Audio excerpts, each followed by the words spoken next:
Hello, everybody, and welcome to the fantastic Business Spotlight interview.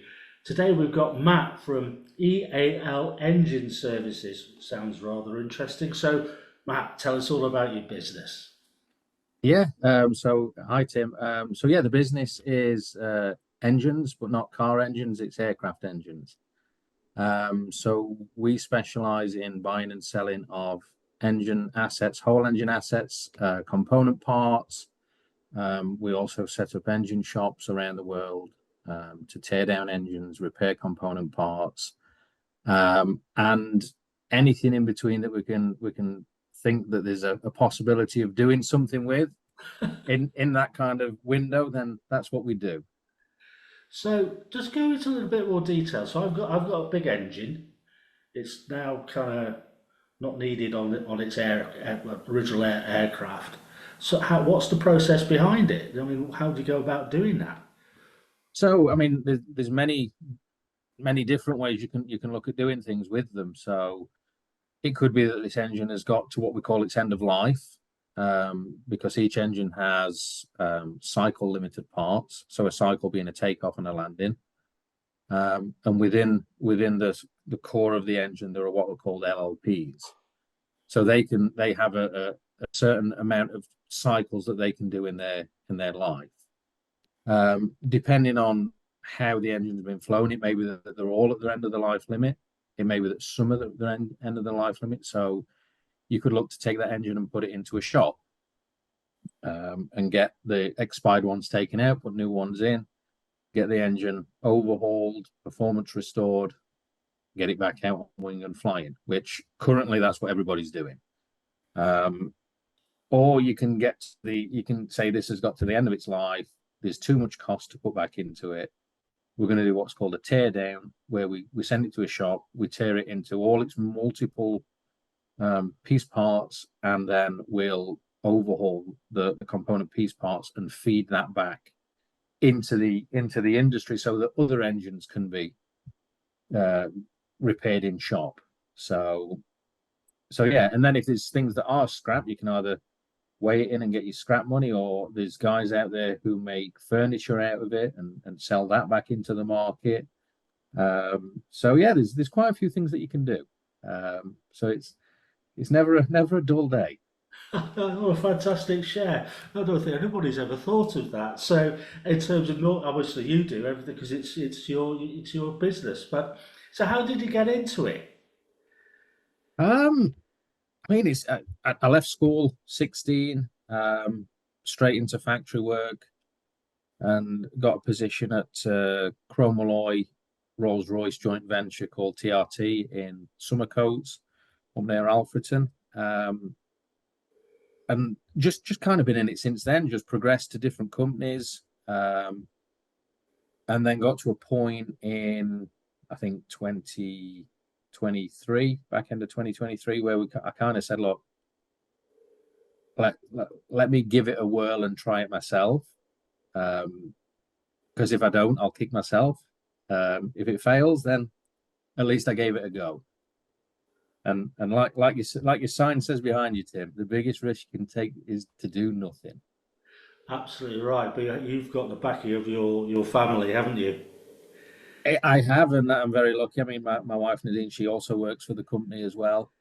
She's in procurement, but we're a small company in a very big industry, and so we have to wear many hats.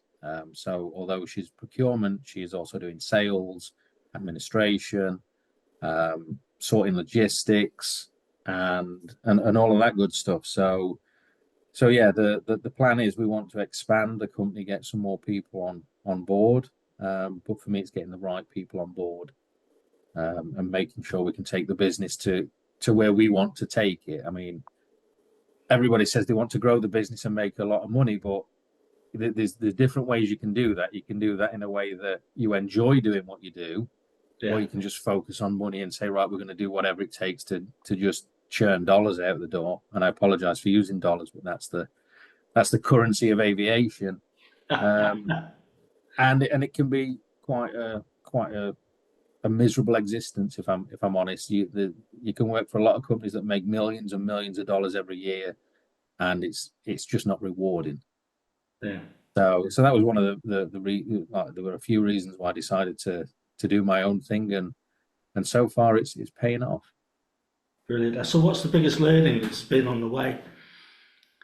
I think for me, I think all of it's a learning curve. Obviously, when we started, there was we had a bedroom and a couple of computers and the screens, and then it was like, right, what do we need? And obviously, the biggest thing in aviation is quality. Um, People need to know that what you're selling is good quality stuff. It's approved. So we went and did the ISO approval, which for me, never having been involved in that ever, was quite a like a daunting undertaking to do. So luckily, again, Nadine stepped up and she ran with it, and I think within 8 months we were fully approved, audited, no findings, no recommendations. So we were clear, and we've just had our year re-audit, and same again, no findings, no recommendations. So we're we're doing what we say we're going to do, and we take pride in what we do. Um, but yeah, the quality side of it and the amount of work just to say that you are a legitimate company, just so you can get approved and on people's books so that you can deal with them. I think that was the biggest thing for me. And especially in aviation, the amount of paperwork you get sent to fill in Yeah. so that you can be approved is phenomenal. So it can be 3 different forms, all asking the same question, just in a different way. But they've all got a different title. They all need filling in, and then you can kind of get on your merry way, and deal with it. So I think that's the biggest thing for me, was just the excitement of wanting to do it, then hitting the realization of what it takes to do it was was was kind of curtailed it a little bit, but I think we got around it pretty quickly, and but yeah, I mean, the having the support of the family, and I mean, working long hours is a normal. So yeah, it has helped a lot. And is that obviously had to do that? And is that what other reasons have you grown? Sorry. So what other reasons do you attribute your growth to? Obviously, have you got ISO 9000 or ISO whatever I, 92 or I think whatever? I think for me, it's our approach to the industry. I mean, there's a lot of people out there doing what we do, or which is what they call brokering. So we buy from one company, sell to another. So we kind of the middleman. We put a bit of a markup on it in the middle. Um, but there are certain aspects where there are a lot of what we call hot parts that everybody else does, and we kind of took a step back and said, look, I don't want to get into this bun fight. I mean, obviously, the parts cost a lot of money. So people are going after the high dollar items because you can get a bigger GP hit at the back end, which is great. But then you're fighting with everybody else to do that. So we kind of took a step back and said, okay, what can we offer to the market that people could use?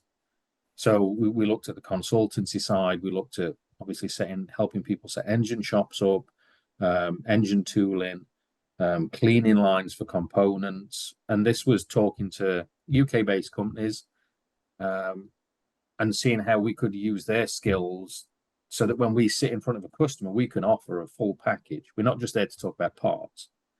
We can talk about potential of what if you did this, what if you did that, and just throw a few things out that they may never have ever thought of wanting to do. Mhm. And sometimes it's asking the same question but in a different way. And I think I've done this many times where I've been stood at a conference and I've been talking to a customer and I've asked them a specific question and they've said to me, "Oh no, we don't do that." So I've gone, "Oh, okay, well, that seems a little strange because you own engines. And if you own engines, you must be putting them into a shop to have them overhauled or repaired or what." And he's like, "Yeah, we do." And I'm like, "So when the parts come off, where do those parts go? Do you take them back?" "Oh yeah, we take them back." And this was the exact same question I just asked him, where he flat out said, "No, we don't have any parts." And then so I just kind of reworded it and walked him through the process to the point where he's got a warehouse somewhere with a room full of parts that he doesn't know what to do with. So that was then where we say, okay, well, we could come and look at that for you on your behalf. We won't charge you for it. And then if we think there's something we can do with it, we'll draw up some kind of agreement and go from there. So Brilliant. yeah, there's Absolutely different things we fantastic. can do. Fantastic. So what do you see as the main challenges moving forwards? Main challenges in aviation could be anything, from volcanoes to war to oil prices to tariffs. The biggest challenge we have at the minute is a lot of the new gen engines are not doing what they said they were going to do. So a lot of the older assets are still flying, which we all thought would be retired by now and being torn down in the market, and they're not. They're still flying. So asset prices have gone sky high. So an engine that you might have bought 18 months ago for $2 million now trading for $6 million. So there's a lot of companies out there whose bread and butter was to go out and buy these end of life assets, tear them down and put the parts into the market. They're now not doing that because you go and buy an engine at $6 million, you fall out at the back end. You're never going to make your money back. So there's a lot of people not doing it. So assets are staying on wing a lot longer. So that has created a knock-on effect, which we were hoping this year we would see a kind of transition, and we've not seen that. And now they're saying it's going to be 2028. Right. So, and obviously everybody sees what happens in the news with Boeing. It only takes some news stories and people to start coming up with suggestions of what could have happened on plane crash, the Air India one, for example. So aviation is very sensitive to a lot of things. So this is why we try and broaden our horizons on what we can do, so that if something did happen, we can try and maneuver onto another section of the business and keep moving forward. So we don't just say, oh, nobody's flying anymore, so we can't sell these parts, so we're out of business. I mean, luckily, during COVID, we had cargo. Everyone was sat home. Everyone was buying off Amazon. So cargo planes were flying constantly. So we were just providing spares for cargo engines. Yeah. So that got us through COVID. So I think our ability to kind of take a step back and say, well, what if? Yeah. And try and put something in place that we can maneuver to that if we need to.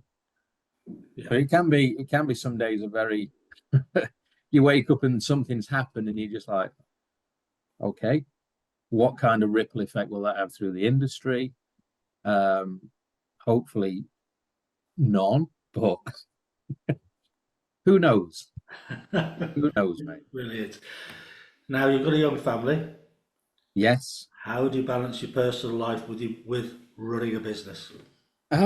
It's quite hard. I mean, we've just done an interview with a guy that we want to look to work with us from Miami, and the interview was with me, the wife, and the 3-month-old. So, Zoom call, and it just is what it is. We have to live and learn with it. Now we put the other two in nursery and holiday clubs when we can, but obviously that's significant cost these days. Cost of living goes up, and yeah, we try and balance it as much as we can, and especially the fact that we work with the US. So our day starts as soon as we wake up, we check the phone, see what's happened overnight, and the US comes online from midday onwards, and they can be online till midnight. So it is really us managing our time to say, look, we've got to stop now. Unless it's critical, we stop. Which sometimes is tough to do, because if you've got something that's just going on in the background and trying to put the kids to bed and you just see an email come in and you're like, oh. But no, I think it is just regimenting that at home and saying, right, okay, we do the bits that we need to do, and then we sort